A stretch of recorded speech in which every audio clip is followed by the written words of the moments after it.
Hey everyone, and welcome back to the Deep Dive from NEXGROW. We're always here to help you sift through all those books and articles. So today we're diving deep into one that really caught my eye. It's 10x is easier than 2x by Dan Sullivan and Dr. Benjamin Hardy. Have you heard of it? Oh, yeah. It's a game changer, especially for entrepreneurs and business owners. It really flips the script on how we think about growth and success. Exactly. It pushes you to think bigger and aim for those exponential results. Yeah. And don't worry, if English isn't your first language, we'll make sure everything is crystal clear so everyone can walk away with actionable insights. Absolutely. We want to make this valuable for everyone. Okay, so let's jump right in. One of the first things that grabbed me in the book was the story about Michelangelo. Michelangelo, the artist. Yes, the one who sculpted David and painted the Sistine Chapel. Yeah. But before all that fame, when he was just a teenager, he was obsessed with mastering anatomy. Wow, I never knew that. He wanted to understand the human body so deeply that he could sculpt it with incredible realism. So even back then, he was already thinking big. Right. Instead of just learning the basics, he went to extreme lengths to study cadavers, even risking his health and reputation. That's dedication. And that dedication paid off. Ah. At just 19 years old, he created his masterpiece, Hercules. It showcased his profound understanding of anatomy and set the stage for his entire career. So the takeaway here is that 10x thinking isn't just about setting big goals, but it's about taking massive action to achieve them. Exactly. And the book argues that this 10x approach is actually easier and more rewarding than the 2x approach, Right. where you're just trying to do more of the same. About working smarter, not harder. Right, precisely. And the authors illustrate this with a case study about Carson Holmquist and his company, Stream Logistics. Stream Logistics, yeah, I think I've heard of them. They were doing okay, but their growth had plateaued. They were stuck in that 2x mindset, focusing on what they called routine freight. So they were spreading themselves too thin, not really specializing. Exactly. But then Carson had this realization.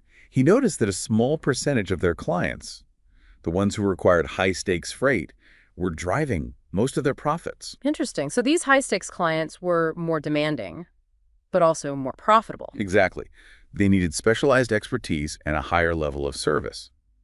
And Stream Logistics had to step up their game, but the payoff was huge. So instead of trying to be everything to everyone, they focused on becoming the best in a specific niche. You got it. They became the go-to company for high-stakes freight. And that's what led to their explosive growth. They went from being just another logistics company to a leader in their field. That's a great example of how focusing on your strengths can lead to exponential growth. It's about becoming the expert in your field, just like Stream Logistics did. But how does this tie into the idea of freedom, which is a big theme in the book? That's where Dan Sullivan's 4 Freedoms framework comes in. 4 freedoms. I'm all ears. It's a powerful concept that's central to the 10x philosophy.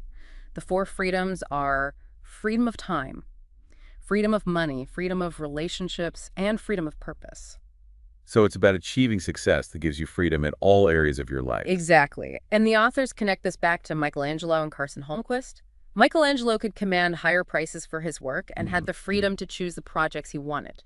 And Carson was able to step away from the day-to-day operations because he built a team that could handle it. So their 10x achievements gave them more freedom to live life on their own terms. Precisely. And that leads us to another crucial aspect, identifying your unique ability. Unique ability. Okay, I'm intrigued. Tell me more. It's about recognizing what you're truly exceptional at, that one thing you do better than almost anyone else.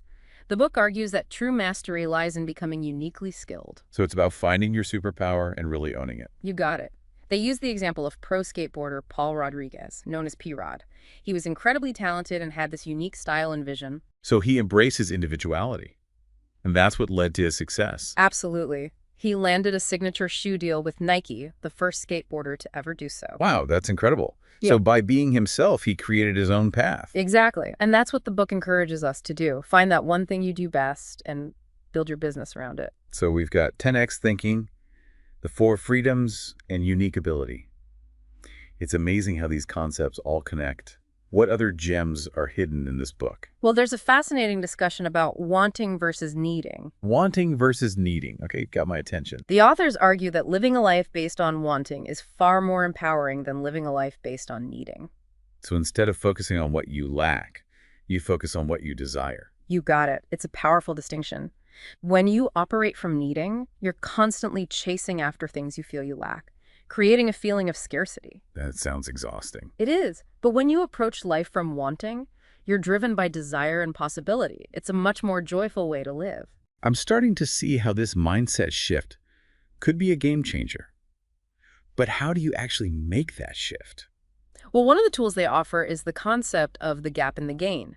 They even wrote a whole separate book about it. The gap in the gain, what's that all about? It's about how we measure ourselves. The gap is the space between where we are and some idealized future state. It's that feeling of not being enough. Oh, I think we've all been there. Right. But the gain is about shifting our focus to our progress and achievements.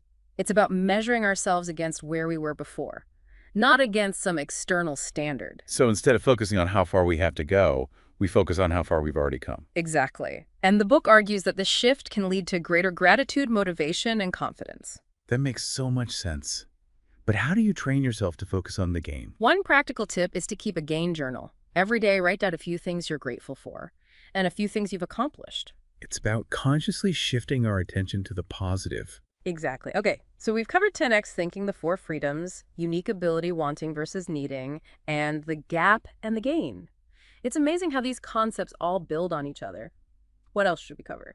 There's one more concept that's crucial for understanding the 10x mindset, and that's the distinction between Kairos time and Chronos time. Kairos time and Chronos time.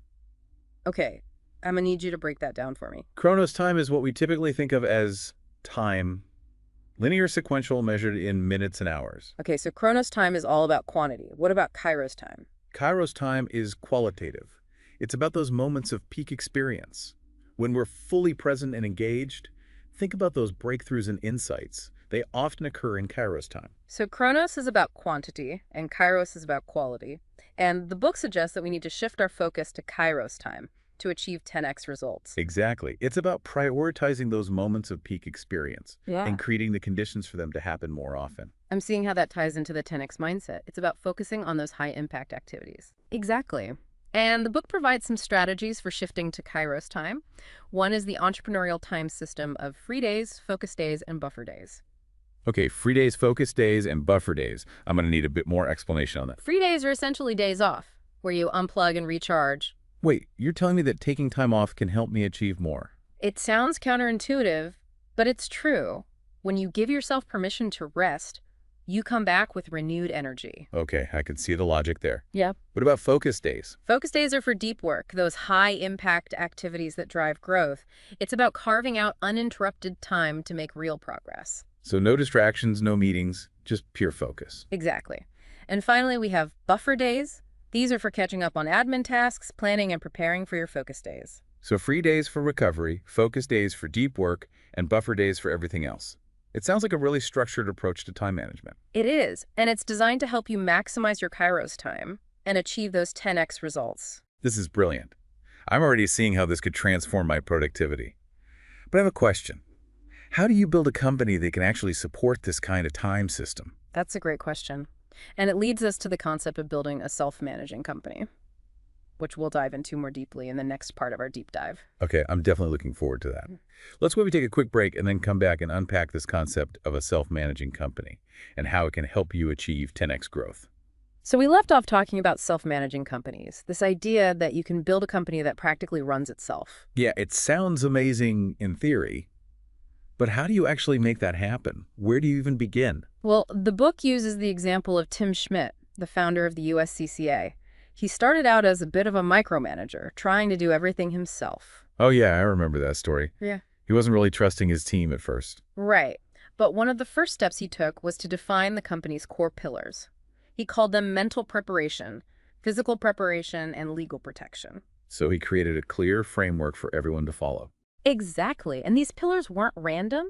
He spent time thinking about the deeper needs of his target audience, responsible gun owners. So he was going beyond just the practical benefits. He was tapping into their values and motivations. You got it. He realized that people join USCCA for more than just training. They want to feel part of a community.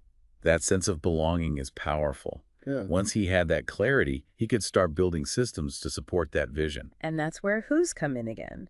Remember those talented individuals who can handle tasks outside your unique ability. Yeah, it's about recognizing your limitations and find people who can fill those gaps. Exactly. So Tim started identifying key roles, marketing, operations, finance, and then focused on finding the right who's to fill them. It sounds like he was looking for more than just skills. He wanted people who shared his values and passion. Absolutely.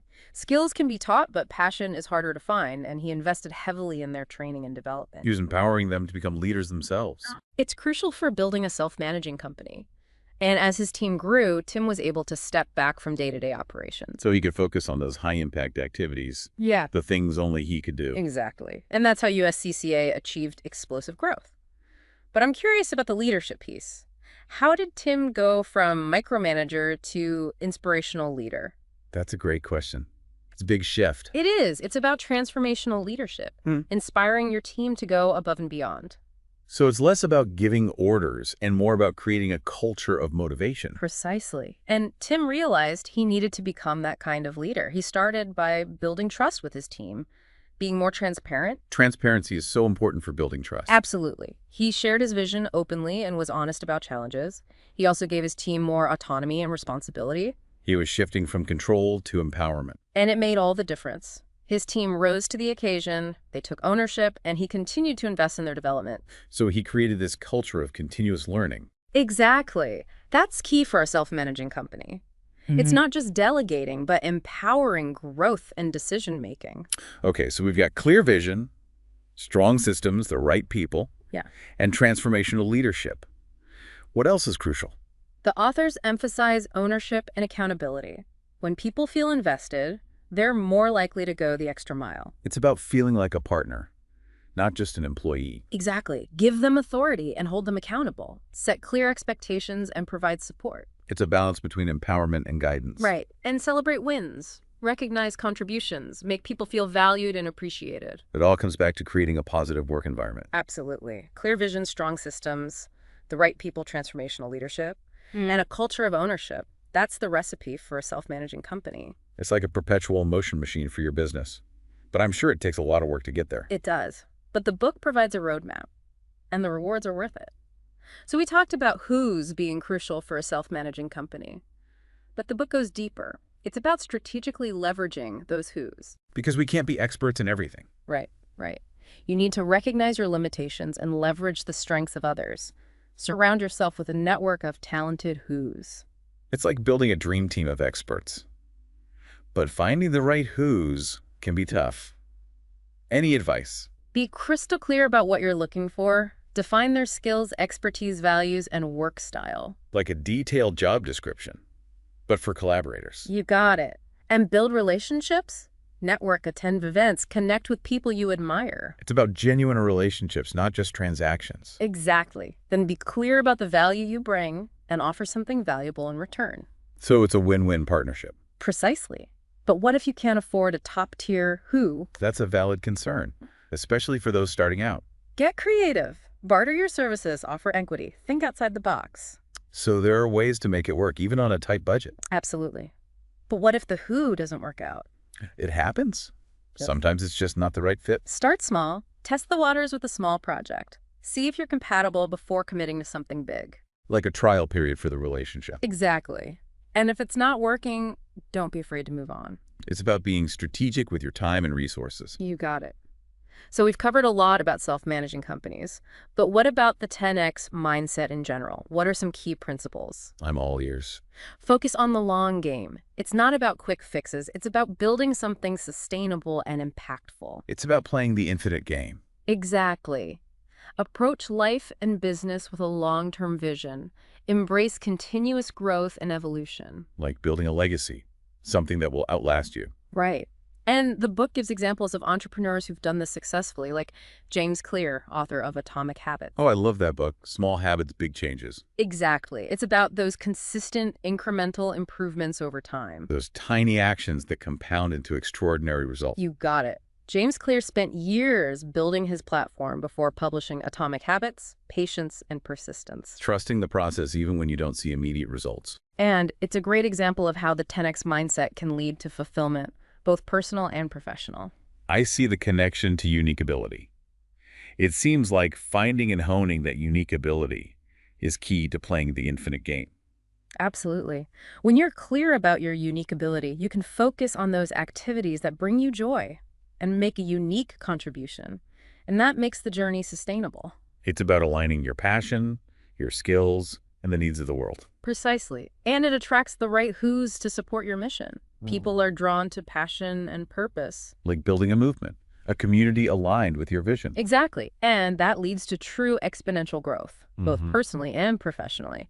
But with all this inspiration, it can still feel overwhelming. Where do you even begin? Yeah, that's a good point. There's so much to think about. The authors offer practical tools to make it actionable, like the concept of dream checks. Dream checks. That sounds interesting. It's a visualization exercise to clarify your goals. You write yourself a check for the financial success you desire. A blank check for your dreams. But it's not just about the money. You also write down what that money represents. Your unique contribution to the world. What impact you want to make. Connecting financial goals to a deeper purpose. Precisely. Like Jim Carrey. Back in the 80s, he wrote himself a check for $10 million dated for Thanksgiving 1995. Wow. Bold move. And guess what? A few years later, he earned $10 million from Dumb and Dumber. No way. The power of visualization. And the importance of connecting to a deeper purpose. So it's not just about the money, but the impact and legacy. So the dream check helps you define your why. I love that. Okay, that's a powerful tool. I'm going to try it. What other strategies are there for putting the 10X principles into action? Well, there's the idea of building a self-multiplying unique ability team. Self-multiplying unique ability team. Whoa, that's a mouthful. What does that even mean? It's like the next level of a self-managing company. It's about everyone on the team identifying and honing their unique abilities. So it's not just the leader. It's everyone finding their superpower. Exactly. And when everyone operates in their zone of genius, the results are exponential. Harnessing the collective power of the team. That sounds incredible. But how do you create that environment? Transformational leadership. Instead of giving orders, empower your team. Create a culture of trust and autonomy. Give them the freedom to experiment, take risks, and discover their strengths. Right. And provide support and guidance. Celebrate wins, recognize contributions. So it's about fostering growth and development, Mm-hmm. both personally and professionally. You got it. But what are some challenges in building a team like that? That's a good question. Yeah. It sounds great in theory, but I'm sure it's not always easy, One challenge is letting go of control. especially for those used to calling the shots. But you have to trust your team to reach their full potential. Step back and let them lead. A leap of faith, but with potentially big rewards. Exactly. The rewards outweigh the risks. When you empower your team, you free yourself up to focus on your unique ability. Working smarter, not harder. Right. And it creates a more fulfilling experience for everyone. But what about finding the right people in the first place? Yeah, that's always a challenge. Build a company culture that values growth, innovation, and fulfillment. People are drawn to that offer competitive salaries and benefits. So show them you're invested in their success. Exactly. And build strong relationships with your team members. Because relationships are the foundation. Right. When you have strong relationships, you create a safe space for sharing ideas, taking risks, and growing together. A culture of collaboration and support. That leads to sustainable growth. Okay, I have another question. What if someone on your amazing team decides to leave? It's bound to happen. People move on. It's natural. Don't try to prevent it. Create an environment where they can thrive, even if they eventually move on. So their leaving is a sign that you've done a good job. In a way, yes. If they're getting poached, it means you're developing them well. It's a compliment. And it creates space for new talent, new perspectives and ideas. Embrace change as part of growth. Exactly. But have systems in place for a smooth transition. Documentation, cross-training, onboarding. So the company runs smoothly, even with personnel changes. That's all part of building a self-managing company. Okay, one more question. What about competition? If you're growing exponentially, surely competitors will notice. The authors argue that 10x thinking eliminates competition. Really? How is that possible? When you're focused on 2x growth, you're playing the same game as everyone else, trying to be a little better or faster. A race to the bottom. But with 10x thinking, you change the game. You create something so unique, it becomes its own category. So you're not trying to be better.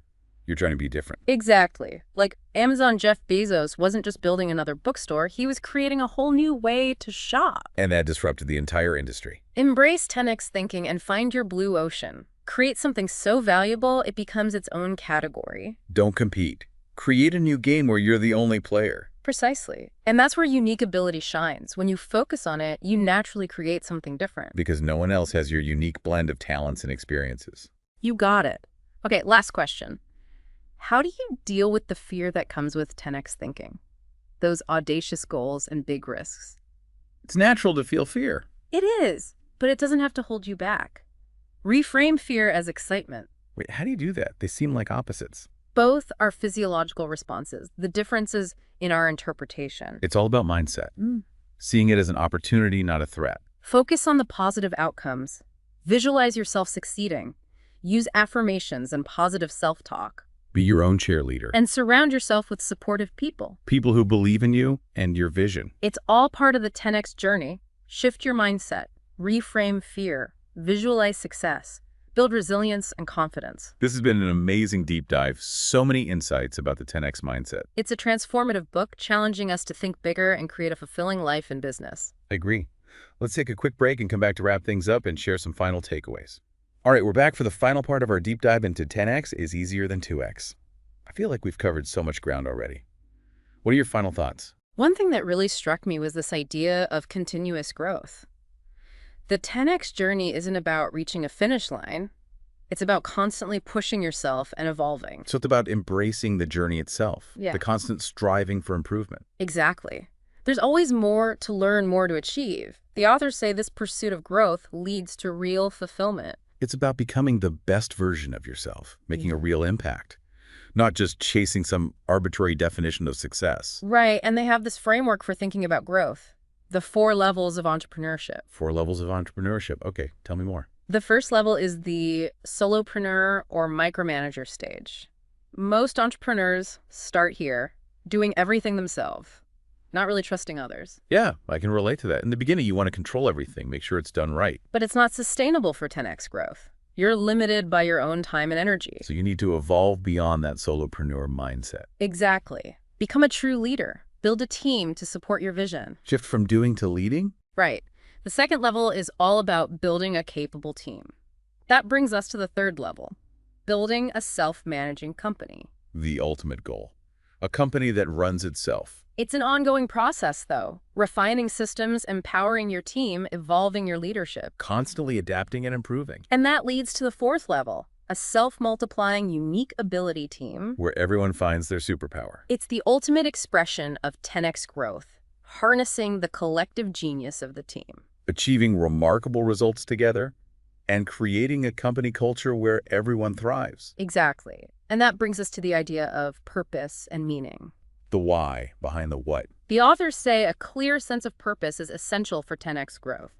It's about connecting with something bigger than yourself. Finding that driving force that fuels your passion. Right. They talk about finding the intersection of what you're passionate about, what you're good at, and what the world needs. Aligning your passions, talents, and the needs of the world. And aligning your purpose with your business goals. Creating a business that reflects your values. So your business becomes an extension of your purpose.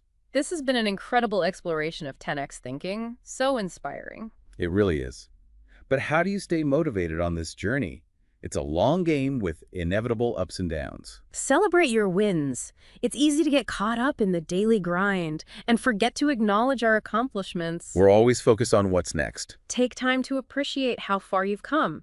Celebrate the progress, even small wins. Create those moments of celebration. Exactly. Share your successes with your team, acknowledge their contributions, Positive reinforcement keeps us motivated. and surround yourself with supportive people. People who believe in you and cheer you on. A strong support system is so important. It makes all the difference when facing challenges. You're not alone. We've uncovered so much about 10x is easier than 2x. It's about thinking bigger, being bolder, and creating a fulfilling life. It's a powerful mindset shift, one that can lead to extraordinary results. So to our listeners out there, think about your own dream check. What would it be for? What impact do you want to make? What will it take to get there? Keep diving deep and keep reaching for those 10x goals.